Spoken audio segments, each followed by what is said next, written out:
pleinement. Je suis heureux d'être là. Le zèle et l'enthousiasme des frères là, pour chanter, pour frapper dans les mains, tout ça, encourage mon cœur. Amen. Et vous savez, ça c'est biblique. On peut donner la foi à un frère et être encouragé par... écoutez, Paul il va dire ça, je désirais être parmi vous pour que nous recevions ensemble un encouragement. Mais comment est-ce possible? Il dit, moi, par votre foi, et vous par la mienne. Amen. J'aimerais que la foi augmente dans nos cœurs ce soir.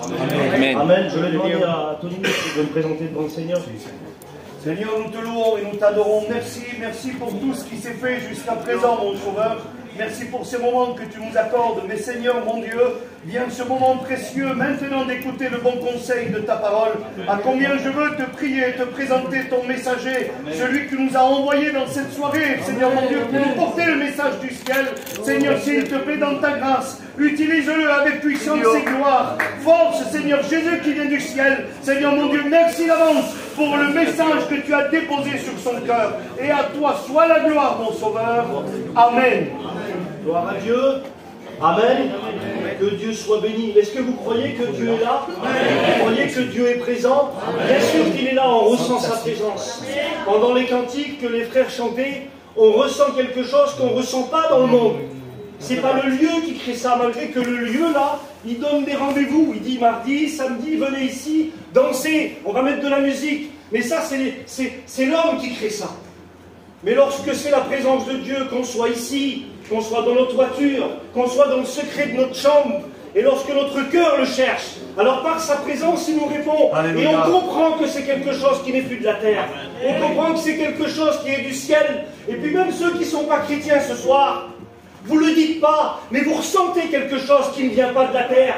Vous ressentez, vous ne savez pas comment faire, vous ne savez pas comment le dire, parce que c'est la présence de Dieu. Amen. Écoutez, je suis rentré ici, moi, et puis, comme chacun d'entre vous, on voit des choses. On voit que lui a changé de coiffure, on voit que lui a une tenue différente, on voit qu'un tel manque ou qu'un tel est présent. Mais on ne voit pas ce qui se passe ici. Vous comprenez? La Bible, elle dit ça qu'au milieu même du rire, le cœur peut être affligé et la joie peut finir en tristesse. Ça veut dire quoi? On le sait. On vit dans un monde aujourd'hui où on montre tout ce qui est beau. Tout ce qui est beau. On montre un beau sourire. Vous savez, des fois on nous dit ça va, on dit oui ça va, alors que réellement ça ne va pas. On peut venir avec un grand sourire et faire croire que ça va bien. Mais dans notre cœur, il y a quelque chose. Quelque chose que personne ne connaît. Quelque chose qui nous dépasse. Quelque chose qu'on a tout essayé. Et rien ne compte ce vide. Cette marque, cette souffrance. Mais Dieu regarde au cœur. Et la Bible, elle dit, dans l'Exode au chapitre 4 et au verset 13, que Moïse, le libérateur, est en train de se promener, de garder les troupeaux de son beau-père. Il est là, il est en train de marcher, et puis d'un coup, sur le mont Horeb, il y a un feu qui s'allume, un feu qui n'est pas comme les autres, et puis son regard va se détourner. Parce qu'il y avait dans le désert des feux, c'était habituel de voir un feu. Écoutez, on l'a appris aux écoles bibliques, il y avait du vent, et dans ce vent-là, pour ceux qui ont vu les films, là, ça fait des boules de paille avec des petites pierres, et puis avec le frottement, ça créait des feux. Mais c'était des feux éphémères, ça durait qu'un temps. Et puis Moïse, il est là, il est en train de marcher, et puis il regarde le feu, et puis certainement il a dû se dire, c'est un feu comme les autres, ça va s'éteindre. C'est un feu comme on a l'habitude de voir dans le monde, un petit amusement, une voiture, un peu plus d'argent. Mais au bout d'un moment, ça va s'éteindre. Et puis là, il regarde ce feu, et ce feu-là ne s'éteint pas. Et des fois, on a cette pensée-là, nous écoute les réunions, c'est bien beau dans la petite salle, mais elle va s'éteindre, la petite salle. Ça va pas durer les choses de Dieu. Et puis, tu es en train de regarder, tu es en train de comprendre que le feu que Dieu a allumé dans les cœurs autour de toi, c'est pas un feu comme les autres. C'est quelque chose que c'est le ciel qui l'alimente. Et puis là, Moïse, il a une réflexion dans son cœur. Il se dit, je veux connaître cette nature. Et si ce soir, tu aurais cette réflexion dans ton cœur de dire, je veux connaître ce qui anime le cœur de Tonino, ce qui anime le cœur des frères, ce qui anime le cœur des frères de laisser tout et de partir étudier la Bible à Gien là-bas. Qu'est-ce qui les anime? Et puis lorsque Moïse, il arrive là-bas, il arrive sur la montagne, et puis voilà ce que Dieu va dire. Amen. Amen. Gloire à Dieu. Amen. Nous, on voit l'extérieur. Et des fois, par rapport à l'extérieur, on croit qu'on peut juger qui est la personne, mais on ne connaît rien. On se trompe parfois. On dit, t'as vu, il a un caractère un peu spécial. Oui, mais nous, on ne le connaît pas. On ne sait pas ce qu'il y a dans le cœur. On ne sait pas les souffrances, les difficultés, et pourquoi cette personne, elle agit comme ça. Mais Dieu ne juge pas. Amen. Et la Bible, elle dit ça. Dieu va parler à Moïse. Il va dire, j'ai vu la souffrance. Parce que vous croyez que Dieu est ici juste pour nous montrer qu'il est là? Non, Dieu nous montre qu'il est là, mais aussi qu'il voit dans les cœurs. Et il voit ce soir qu'il y a de la souffrance dans les cœurs. Nous, on ne voit pas. Je vous dis, nous, on voit l'extérieur. Et tant mieux qu'on voit que l'extérieur. Parce que nous, on ne saurait pas faire. Écoutez, vous allez venir vers moi et vous allez dire, écoute, personne, j'ai une souffrance, comment je fais? Mais j'ai rien. Mes mains sont comme les tiennes. Mes capacités sont comme les tiennes. Mais je peux te donner une direction. Alléluia. Tourne-toi vers le Seigneur. Amen. Et puis il va dire, j'ai vu la souffrance. Il dit, j'ai entendu les cris. Des cris. Aujourd'hui, on pourrait encore crier. Vous savez, il y a des cris qui ne sont pas vocales. La Bible parle qu'il y a des cris qui sont dans les larmes. Parce que Dieu écoute la voix des larmes. C'est vrai, Dieu. Les larmes que quand toute la journée elle est finie et qu'on se tourne sur le côté et qu'elle est ici, qu'elle coule sur notre joue. Parce que là-dedans, ça ne va plus. Parce que dans notre cœur, on n'en peut plus. On est triste. On souffre. Mais il y a aussi plus qu'une larme. La Bible parle des soupirs. Ça vous est jamais arrivé que la situation est tellement grande, on ne sait plus comment faire. On ne sait plus vers qui se tourner. Mais voilà, on est là, on a des responsabilités familiales. Et puis des fois on se dit, mais je ne peux pas craquer. Je ne peux pas montrer que je ne suis pas bien. Mais à l'intérieur, je souffre. Alors, mais Dieu entend les soupirs des cœurs. Alléluia. Alléluia. Gloire à Dieu. Dieu entend les soupirs des cœurs. Écoutez, il dit, j'ai vu, j'ai entendu, je connais leur douleur. Tu crois que le Seigneur ne connaît pas ta douleur? Je ne sais pas ce que tu vis, ce qui s'est passé, parce que la vie, elle est comme ça. On marche et tout va bien. On a des projets, on a des idées, ça nous réussit un peu moins bien, mais on marche et puis d'un coup, tout se brise. Tout s'arrête. C'était pas prévu, c'est l'imprévu. Et tout s'arrête, et tous nos projets, nos idées, ce qu'on avait décidé de faire, s'arrêtent. Et notre cœur est touché. Et là, d'un cœur qui était plein de projets, c'est un cœur avec la douleur. Et Dieu dit, je les connais. Seigneur. Et Dieu a les moyens ce soir. Alléluia. Vous savez aussi, on peut connaître, nous les hommes, on peut connaître des douleurs. Parce qu'on nous a fait une confidence. On peut savoir qu'il y a de la souffrance dans certaines personnes, parce qu'on nous l'a dit. On peut entendre des cris, des pleurs.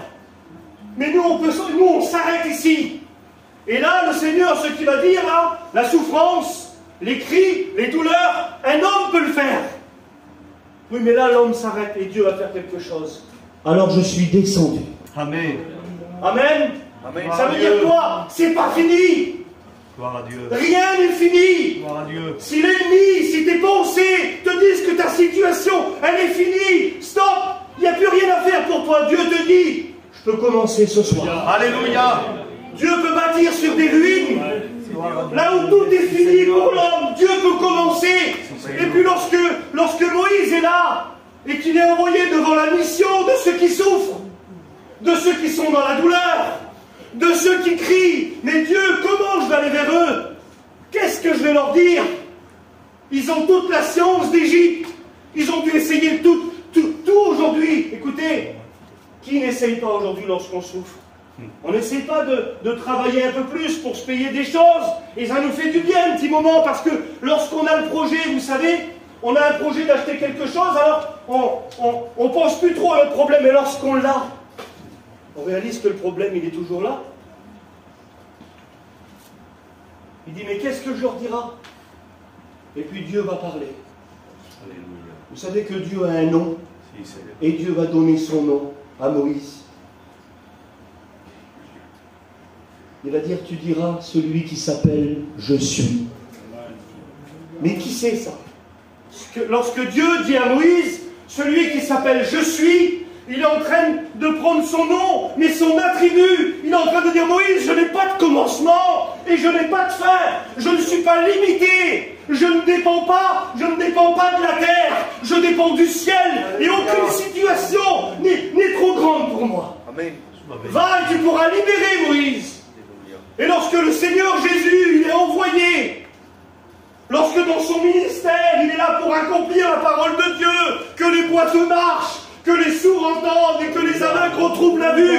Il est là, il est devant des hommes de loi, des hommes qui n'ont fait que parler. Mais lui, il ne fait pas que parler, il agit. Amen.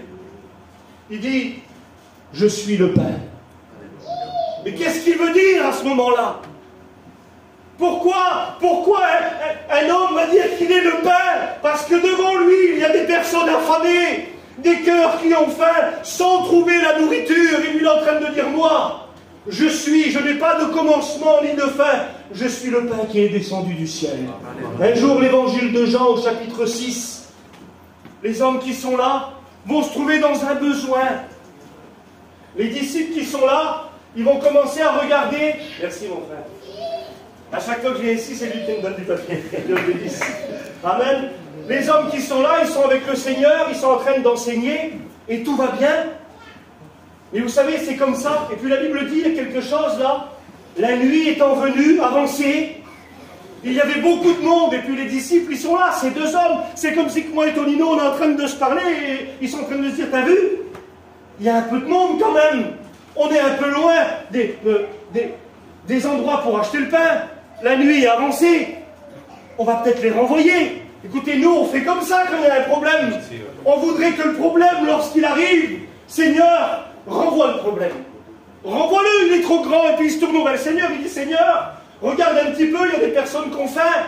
Il y a des personnes, écoutez, il y a des personnes ils sont venus avec leurs enfants. Seigneur, renvoie-les. Mais le Seigneur ne renvoie pas les problèmes. Amen. Il solutionne les problèmes. Alléluia. Et puis, vous savez ce qu'il leur dit, le Seigneur? Il leur dit, vous voyez des personnes qui souffrent, vous voyez des personnes qui crient, des personnes qui sont dans la douleur, mais donnez-leur vous-même à manger. Il est en train de se dire ce que j'ai dit tout à l'heure, là. On n'a aucune capacité de donner la solution aux besoins que tu as dans ton cœur. Puis il dit, Seigneur, l'argent qu'on aurait, écoutez, un frère un jour a fait le calcul, il est riche terrible, le disciple là. Il a 200 deniers, c'est ça, dans la poche. 200 deniers, c'était une fortune. C'était une fortune dans la poche. Et puis, il est en train de dire, avec ça, écoutez, ça fait 3-4 fois que je prêche la prédication, je n'ai jamais sorti un billet de la poche, j'ai toujours un bout de papier, je n'ai pas de sous. Mais je sais une chose, c'est que l'argent ne résout pas tout. C'est vrai, Seigneur. Il y a un équilibre terrible dans l'argent, vous comprenez bien ce que je veux dire? Et avec le respect que je dois de tout mon cœur, et dans les mots que je vous respecte de tout mon cœur, lorsque l'alcool est dans un foyer, combien il faut pour que l'alcool s'en va du foyer? Combien? Dites à l'alcool, combien tu veux pour sortir de ma maison? Parce que tu fais du dégât dans ma maison. Tu mets de la souffrance, de l'angoisse. Sans alcool, il n'y a pas de prix. Lorsque la drogue, elle est dans une famille, lorsque nos enfants sont pris et qu'on ne peut rien, et qu'on les voit se détruire, combien pour les délivrer? Combien pour nourrir le cœur de nos filles, de nos fils, de nos proches qui souffrent? Combien ça vaut? Il n'y a pas de prix. Il comprend, le disciple là, le besoin est tellement grand, si tant de personnes, combien de pain il aurait fallu? Et là, il y a un disciple, écoutez, ce qu'il va faire, ça n'a pas de sens. Il arrive, lui, il prend un petit garçon, il dit, il y a un petit garçon qui est là, comme si je prendrais une petite qui est là, et je dirais, il y a 5 pains et 2 poissons.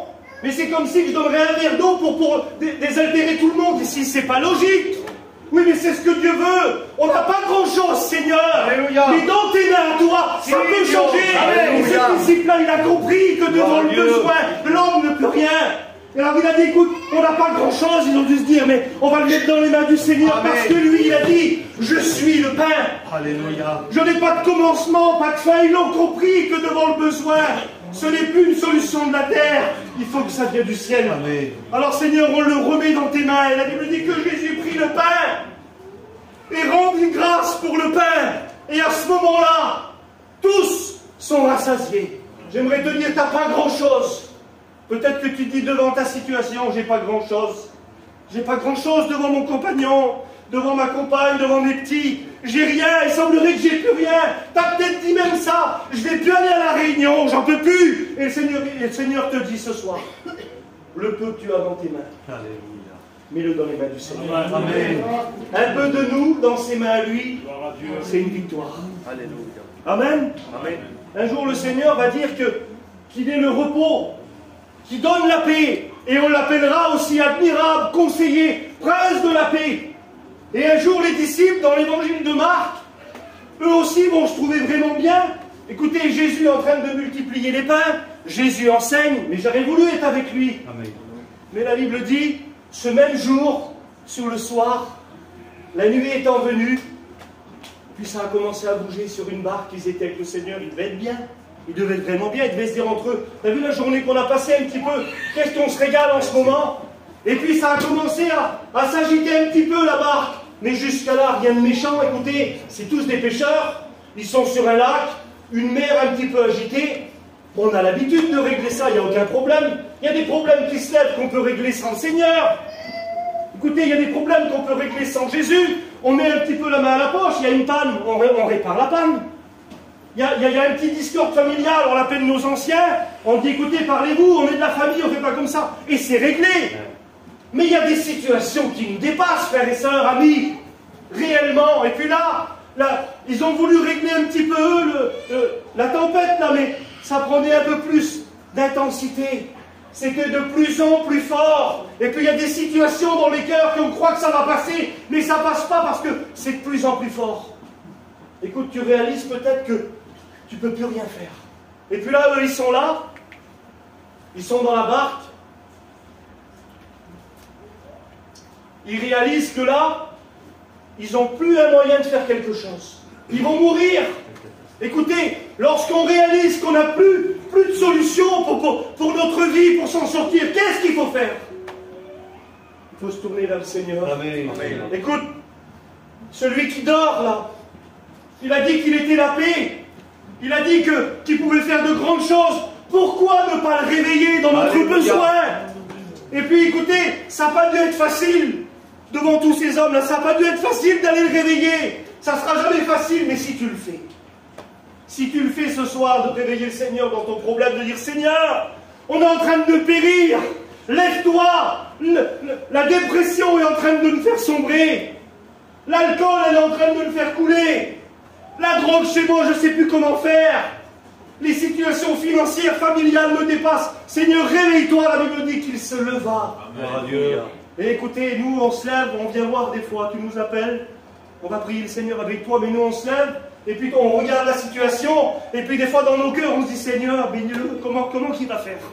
Mais lui, quand il se lève, il ne dit pas un mot. La Bible dit, il menaça les vents et la mer, et il dit oh silence, tais-toi. Et là où c'était tout agité, la Bible dit qu'il y a eu un grand calme. Gloire à Dieu. Combien dans nos familles, amis, combien dans nos amis où il y avait la drogue, ou quand ils rentraient avec la voiture, c'était une misère pas possible. Et tout d'un coup, on a vu des garçons, leur visage changer, une vie calme, une vie posée. Qu'est-ce qui s'est passé?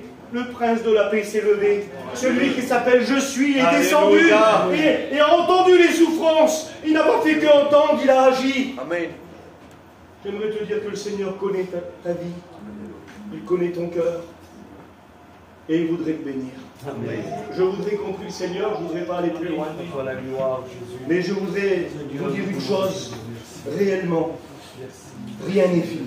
Amen. Ta situation, elle n'est pas désespérée.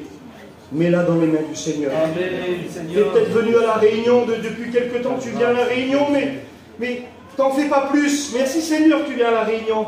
Mais pourquoi pas remettre dans ses mains le problème? Me dire Seigneur, dans mes mains à moi, rien ne change. Je voudrais le mettre dans tes mains. On prie le Seigneur. Merci pour ta grâce, Seigneur. Merci pour ta paix. Merci pour mes frères et sœurs, pour nos amis qui sont là. Je demande de bénir à chacun, Seigneur Dieu, que le Saint-Esprit continue la réunion dans les cœurs, Seigneur Dieu. À toi toute la gloire, Seigneur. Amen, amen. Celui qui veut prier le Seigneur, merci de m'avoir écouté. Que Dieu vous bénisse pleinement. Seigneur, nous voulons louer ton nom et t'adorer.